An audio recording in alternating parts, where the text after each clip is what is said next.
All right, folks, so the situation in Minnesota is really starting to escalate. And honestly, watching this unfold, I don't see how Tim Walz walks away from this politically or possibly even legally for that matter when all the facts of this case finally come out.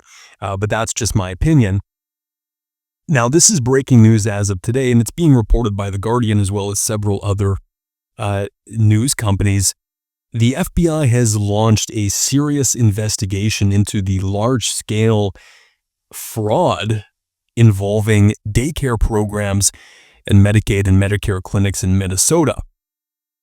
According to the reporting, federal authorities are now sending additional FBI field agents into the state to help investigate what appears to be, it just sort of is, the systemic abuse of taxpayer funds, money that is obviously supposed to be helping kids and vulnerable parents not line the pockets of the Somali community in Minnesota. And I'm sorry, folks, I'm just going to call a spade a spade. It is the Somali community that is who is benefiting from this the most. Now, this could possibly be, it very might well be, one of the biggest, if not the biggest, taxpayer frauds ever perpetuated in America. The amounts, it could possibly be well into the billions of dollars. So we're going to play a few clips here. I want to play this first video. This is actually of the man that featured in the Nick Shirley investigative report for much of his video. And obviously, a lot of people are sort of making the point that this is all happening after Nick Shirley made his video reporting and exposing what's happening in Minnesota. And it seems that this is now sort of happening as a result of his reporting, which makes sense. I can't say that I'm actually surprised.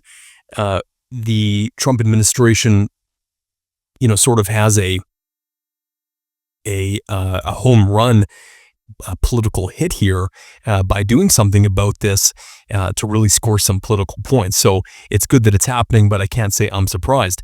Anyways, let's roll this first clip. Massive fraud is going on here in the state of Minnesota, especially in Minneapolis. Explain to me what's going on with the daycares. So one of the things that I've noticed is there's an exceptional number of child care centers that are set up mostly in Minneapolis, but also in St. Paul.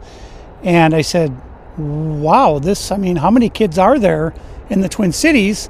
Some of them are by my office, and I would watch, and I said, well, there aren't any kids there. And I'd go to another one, there aren't any kids there, and I'd see just some Somali guys outside smoking cigarettes. So I stopped at one of them, and I said, hey, I'm just wondering, I've got a grandson who's looking for childcare, and I wonder if this might be a good facility.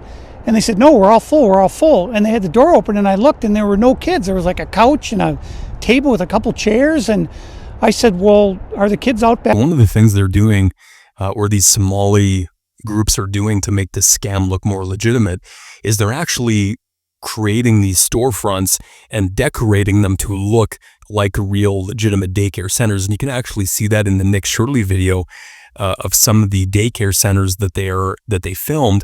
You can see that they're decorated and they sort of have the posters on the wall and the hoopla that make them appear as if they are legitimate daycare centers. But as we find out, that's a facade, that's fake, that's not real. Playing, or what kind of place is this? And the guy said, you go, and he almost pushed me out the door, and then he followed me down the street to my car. And that's when I said, wait a minute, there's something going on here, and that's got to be maybe 5 years ago. This fraud is so massive. When the dust settles on this, it's going to be found to be the largest fraud in the history of the country and probably the world. It's that big. The ones that I've gotten data on, they average about $2.5 million a year, and a lot of them will say they have anywhere from 80 to 120 children.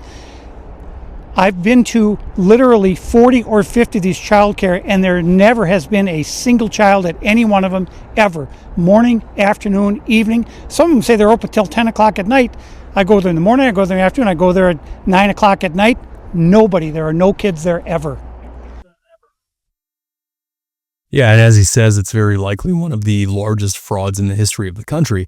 And folks, this is big. I mean, this is it's more emblematic of a larger problem that is plaguing America right now, which is the plundering of the country's resources and the abuse of the taxpayer. We're not expected to be tax slaves like this. This is not what the deal is that we signed up for. And yet our leaders are sort of pushing this down our throats, whether we want it or not. And what's really disgusting is the number of complicit politicians that are involved in these fraudulent scams. Now, I want to also play the video of Tim Walz responding to the criticism in a recent press conference in which he tried to play this off in typical political fashion. But don't get mistaken, folks. Try and look past the political sloganing and the political jargon. He says many times, or uses words that are deflective. They try and distance himself and his administration from the claims. And he sort of makes this claim that it's all being handled appropriately. But what's becoming harder to ignore is that this fraud happened on his watch, under his administration, with oversight agencies that report to his government. And I really don't see any way out of this for Tim Walz. If the FBI legitimately investigates this, which who knows if they're going to or not. I mean, just because they say they're going to, we need to see it. I want to see action. I want to see something actually get done. I don't want to hear, I don't want to just hear political messaging anymore. But assuming they actually do investigate this fraud, I don't see how Tim Walz waltzes out of this unscathed, pun intended.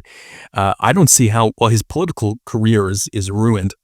He's not going to be electable after this investigation.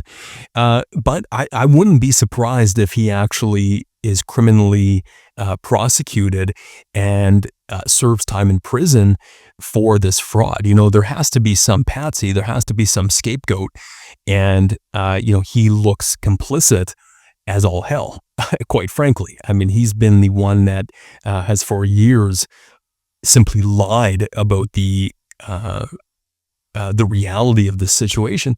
And I think that, the American voter base, Democrat or Republican, many of them want accountability. This is sort of a bipartisan issue. In some circles, in a lot of Democrat circles, I mean, they'd probably be defending the Somalians, let's be honest.